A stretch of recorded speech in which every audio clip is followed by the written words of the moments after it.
tribune. Sekweto et Tokpanou ont manqué une occasion de se taire.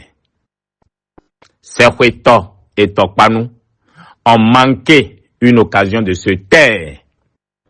J'ai écouté, comme beaucoup de Béninois, les interventions du professeur Victor Tokpanou et de Lazare Sekweto, ancien ministre et ancien député de la mouvance présidentielle.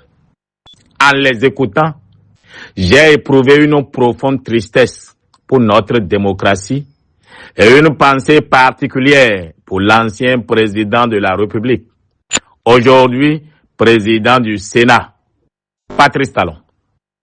Je me souviens que le professeur Victor Tokpanou faisait partie des principaux organisateurs du dialogue politique de 2020. Il a activement participé à un processus dont sont issues les réformes institutionnelles qu'il critique aujourd'hui. Cette évolution de sa position interroge. Je me souviens également que Victor Tokpanou et Lazare Sekweto ont occupé d'importantes responsabilités au sommet de l'État de 2021 à 2026. Ils avaient toute la latitude pour attirer l'attention du président Patrice Talon s'ils estimaient que notre système politique s'éloignait des standards démocratiques qu'ils invoquent aujourd'hui. Ils ne l'ont pas fait. Je me rappelle également qu'ils ont soutenu les réformes institutionnelles, notamment la révision de la Constitution et la création du Sénat. Ils ont donc participé aux choix politiques qui structurent aujourd'hui notre système institutionnel. Le professeur Tokpanou s'étonne de la qualité de la démocratie dans plusieurs pays anglophones comparée à celle des pays francophones. La comparaison mérite d'être faite. Mais selon moi, le véritable problème des pays francophones ne réside pas uniquement dans leurs institutions ou dans leurs présidents. Il réside aussi dans une catégorie d'acteurs politiques et intellectuels qui perdent leur esprit critique lorsqu'ils exercent le pouvoir et le retrouvent seulement lorsqu'ils ne sont plus aux responsabilités. Notre pays souffre moins d'un manque de compétences que d'un déficit de constance. Trop souvent, certains responsables défendent avec enthousiasme des réformes lorsqu'ils sont au pouvoir, avant d'en dénoncer les conséquences une fois qu'ils l'ont quitté. À mes yeux, ceux qui ont participé à la construction d'un système doivent d'abord reconnaître leur propre part de responsabilité avant de venir donner des leçons. Pour ma part, j'ai fait le deuil de ces interminables débats sur notre démocratie. Aujourd'hui, je concentre mon engagement sur le développement économique, l'industrialisation, les infrastructures, la création d'emplois et l'amélioration des conditions de vie des Béninois. L'ancien président de la République, aujourd'hui président du Sénat, Patrice Talon, peut constater que beaucoup de ceux qui le critiquent aujourd'hui ont longtemps accompagné et soutenu les réformes qu'ils remettent désormais en cause. Pour ma part, j'assume les positions que je défends publiquement avec constance. Enfin, je considère que s'il existe une part de vérité dans les critiques formulées par Victor Tokpanou et Lazare Sekweto, ils sont parmi les moins bien placés pour les porter. On ne peut pas être acteur des réformes d'hier et se présenter aujourd'hui comme simple observateur de leurs conséquences sans reconnaître sa propre responsabilité. Quand même, un peu de décence, tout de même, chers messieurs.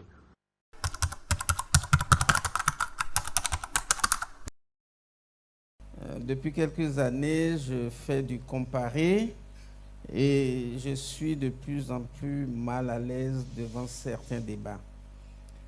C'est pour ça que probablement, si j'avais été consulté, j'aurais précisé état de droit et alternance politique en Afrique francophone. J'aurais précisé francophone. Parce que mon malaise, il vient de là. J'ai comme le sentiment, vers la fin de ma carrière, que les francophones sont particulièrement bizarres. Nous sommes bizarres. Les francophones en Afrique, disons en admettant que l'Afrique c'est 54 États officiellement, nous sommes 14 seulement, hein, 14. Nous sommes 8 en Afrique de l'Ouest et 6 en Afrique centrale. Aucun pays francophone de l'Afrique centrale n'est un modèle en démocratie. Aucun. Ni le Cameroun, 43 ans de Biya, parti depuis plus de 2 mois, on ne sait où. Il continue de diriger. Non, je ne veux même pas parler de la Guinée équatoriale parce qu'ils ont une langue officielle qui n'est pas forcément notre français. Mais je les compare à leur voisin, le Congo-Brazzaville. Il est là depuis 42 ans. Et il va aux élections à 83 ans. Bon, et ça fait plaisir. On pense qu'au Congo, pour être président, il faut avoir 90 ans au pouvoir. Vous prenez le Tchad. Vous prenez ensuite la Centrafrique. Vous prenez le Congo RDC. Tous les 6 États francophones de l'Afrique de l'Ouest, de l'Afrique centrale, c'est une catastrophe. On ne peut même pas être fier d'être originaire de ce pays. Maintenant, vous arrivez en Afrique de l'Ouest. Pendant longtemps, on a considéré qu'il y avait 3 modèles. Le Mali, le Bénin et puis le Sénégal. Le Mali, malheureusement, a sombré. C'est désormais une dictature militaire assumée. Le Bénin, avec ses derniers virages, fait l'objet de toutes les critiques, et a raison. Il y a probablement le Sénégal, aujourd'hui, qui est seul. Et ce qui est désespérant, c'est que vous ne verrez dans aucun pays anglophone, ils sont à peu près 36, les anglophones. Après, il y a les lusophones qui sont les minoritaires. Mais parmi les 36, vous avez à peine 2 ou 3 qui ne sont pas des modèles. C'est l'Ouganda, c'est le Zimbabwe, et puis récemment, la Tanzanie. Mais sinon, à part ça, tous les autres constituent des modèles. Ça ne veut pas dire qu'il n'y a aucun problème dans cette société. Il n'y a même pas de problème, il n'y a même pas de société sans problème. Il n'y en a pas. Donc là-bas aussi, il y a leurs problèmes. Mais du point de vue démocratique, les débats sont clôturés. Vous ne verrez dans aucun pays anglophone aujourd'hui le débat sur la question de savoir s'il y a un lien entre le développement et la démocratie. Non, il n'y en a plus. C'est terminé. C'est terminé. Vous êtes dans un modèle démocratique, vous observez des insuffisances, vous les relevez, vous les corrigez et on avance. Point. On ne revient pas dire aux populations, la démocratie nous a fait perdre du temps, nous voulons le pain, nous ne voulons pas la liberté. Non, ça n'existe pas. Et c'est ça qui fait que nous, on a honte quand on va voir les anglophones. Dans les pays anglophones, vous n'avez aucun débat sur la durée des mandats. Jusqu'à présent, ils sont tous à des mandats de 4 ans. 4 ans. Et quand le candidat à la présidentielle postule au poste, la première chose qu'il se dit, c'est que puis-je faire en 4 ans pour impacter durablement ma société? Point. Chez nous, les francophones, nous avons commencé par dire qu'il faut 5 ans. Après, on a dit 5 ans, ce n'est pas suffisant pour les réformes structurelles, il faut passer à 7 ans. Bientôt, pour les mêmes raisons, on va passer à 9 ans. Et probablement, on ira s'arrêter à 11 ans. Probablement. C'est également chez les francophones, nous les francophones, que vous entendez le type de débat du genre. On fait révision constitutionnelle, mais après, à partir de quel niveau la révision débouche sur une nouvelle constitution ou débouche sur une nouvelle république et donc en conséquence remettrait les compteurs des mandats présidentiels à 0. Il n'y a que nous, les francophones. Et c'est ça qui fait l'objet de mon désespoir, je dirais quasiment en fin de carrière.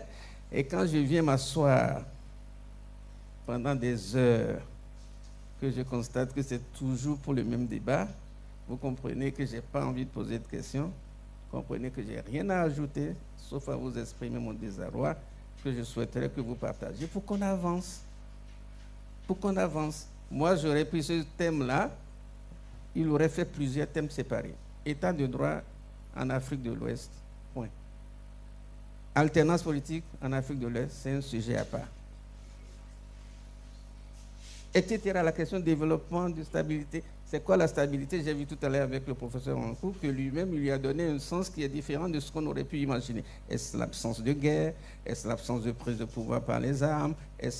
Donc ça aurait mérité en soi d'être un sujet entier et on aurait vu tous les aspects de l'instabilité et de la stabilité en conséquence et donc aller vers des solutions beaucoup plus pratiques. C'est pour ça que je disais, bon, votre façon de me donner la parole qui m'oblige, me contraint à dire plutôt un désarroi plutôt que de poser une question aux intervenants. Je vous remercie.